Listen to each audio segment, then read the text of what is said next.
In Austin, I'm Adam Bennett. Communities in our region are picking up the pieces after slow-moving rainfall turned into flash flooding. At the storm's peak, as many as 115 roads were closed. A handful of them were swept away by floodwaters. Baghdad Road in between Liberty Hill and Leander was completely torn apart. Witnesses say heavy waters swept through here, prompting first responders to rescue some trapped by the floods. Water also rose at the San Gabriel River. Debris was seen being swept downstream by powerful currents, something longtime residents near Bertram in Burnett County say they have never seen.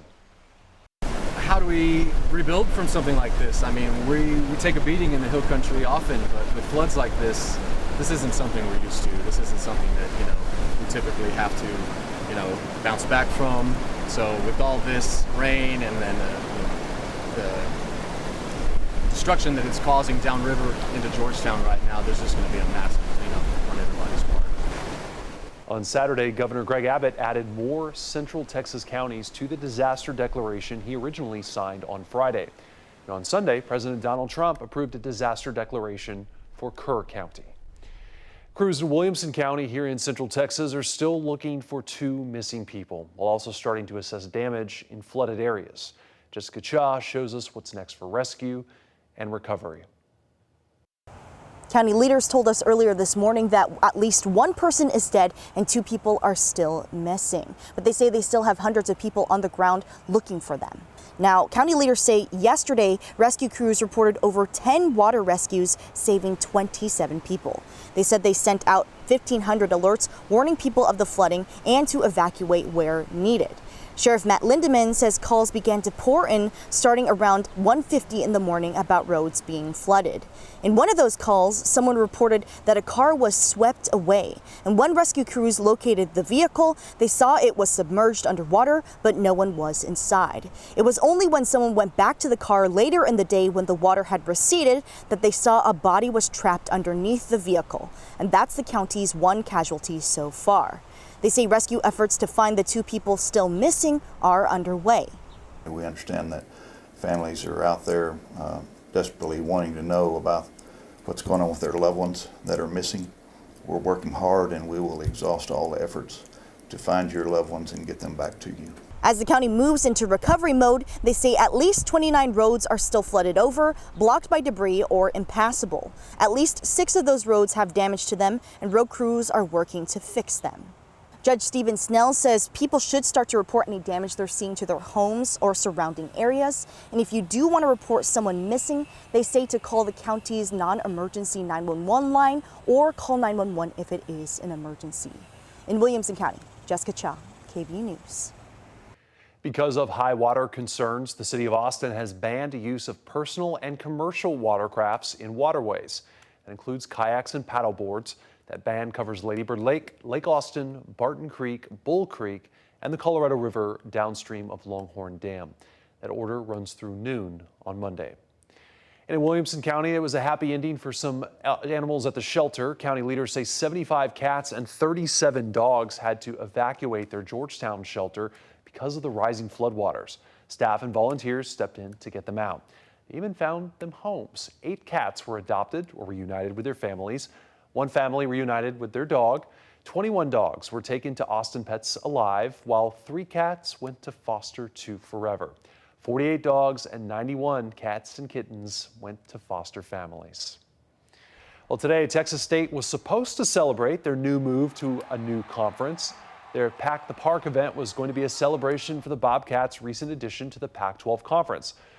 The flooding over the weekend postponed it. It's unknown if the school will move that event to a later date at this time. The Texas Hill Country is no stranger to devastating flash floods, and many of them have happened in July. KVUE's Bob Buckaloo shows us scenes from some of the worst floods in recent history along the Guadalupe River. The Texas Hill Country is famed for its breathtaking scenery, with rivers winding through steep hills and rugged valleys. But beneath that beauty lies danger.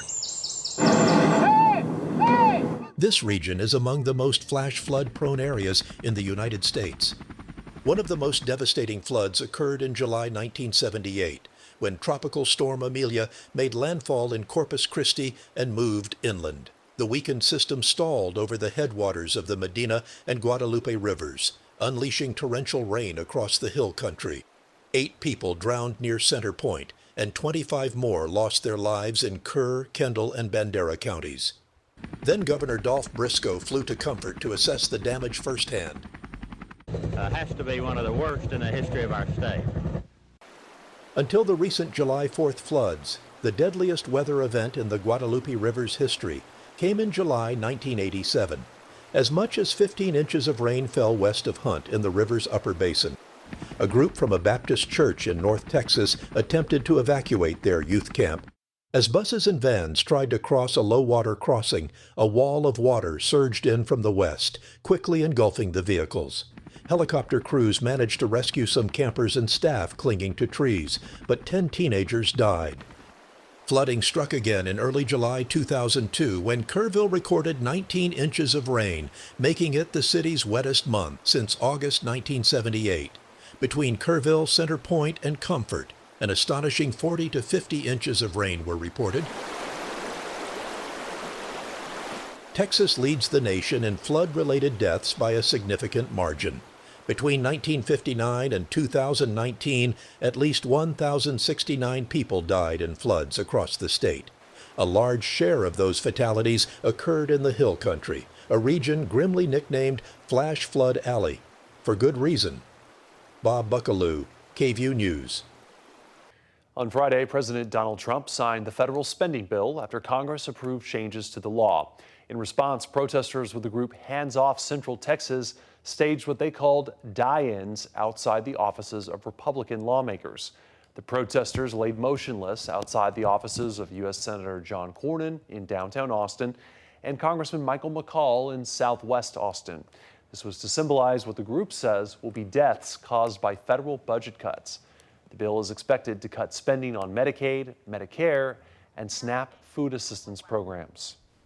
It was one of the nonviolent resistant tactics called a die-in, where we symbolically show the impact that H.R. 1, the budget bill that Cornyn just signed, will have on the American people, and especially Texans, which has the highest rate of uninsured people of any state. We're paying for their salaries, we're paying for their lifestyle, and they're not willing to defend us, our families, our children, our elderly, and in fact that they are hurting us and using state violence against us. We reached out to Senator Cornyn's office to see if he had a comment on this protest. We did not hear back, but in the past he has emphasized the tax cuts in the bill.